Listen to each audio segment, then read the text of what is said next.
नमस्कार दोस्तों, मैं आपको आज एक कहानी सुनाता हूँ, खजाने की खोज।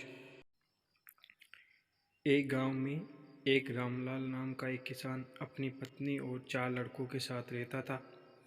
रामलाल खेतों में मेहनत करके अपने परिवार का पेट पालता था, लेकिन उसके चारों लड़के आलसी थे।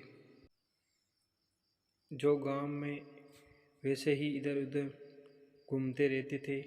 एक दिन रामलाल ने अपनी पत्नी से कहा कि अभी तो मैं खेत में काम कर रहा हूँ, लेकिन मेरे बाद में इन लड़कों का क्या होगा?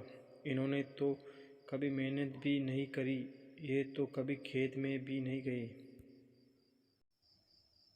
रामलाल की पत्नी ने कहा, धीरे धीरे ये भी काम करने लगेंगे। समय बीतता गया और रामलाल के लड़के कोई काम नहीं करते थे। एक बार रामलाल बहुत बीमार पड़ गया। वह काफ़ी दिनों तक बीमार ही रहा। उसने अपनी पत्नी को कहा कि वह चारों लड़कों को बुला कर लाए। उसकी पत्नी चारों लड़कों को बुला कर लाई। रामलाल ने कहा, लगता है कि अब मैं ज़्यादा दिनों तक जिंदा नहीं रहूँगा। रामलाल को चिंता थी कि उसके जाने के बाद उसके बेटों का क्या होगा। इसलिए उसने कहा, बेटों, मैं अपने जीवन में भी जो भी कुछ कमाया है वह खजाना अपने खेतों के नीचे दबा रखा है। मेरे बाद तुम उसमें से खजाना निकालकर आपस में बांट लेना। ये बात सुनकर चारों लड़के खुश हो गए।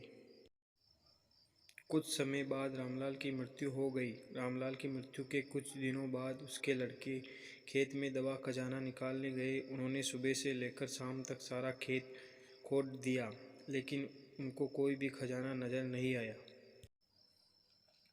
लड़के घर आकर अपनी माँ से बोले, माँ, पिताजी ने हमसे झूठ बोला था।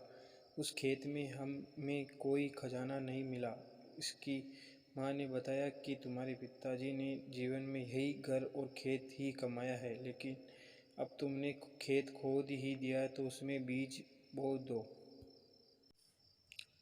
इसके बाद लड़कों ने बीज बोए और माँ के कहे अनुसार उसमें पानी देते गए। कुछ समय बाद फसल पककर तैयार हो गई, जिसको बेचकर लड़कों को अच्छा मुनाफा हुआ, जिसे लेकर वे अपनी माँ के पास पहुँचे।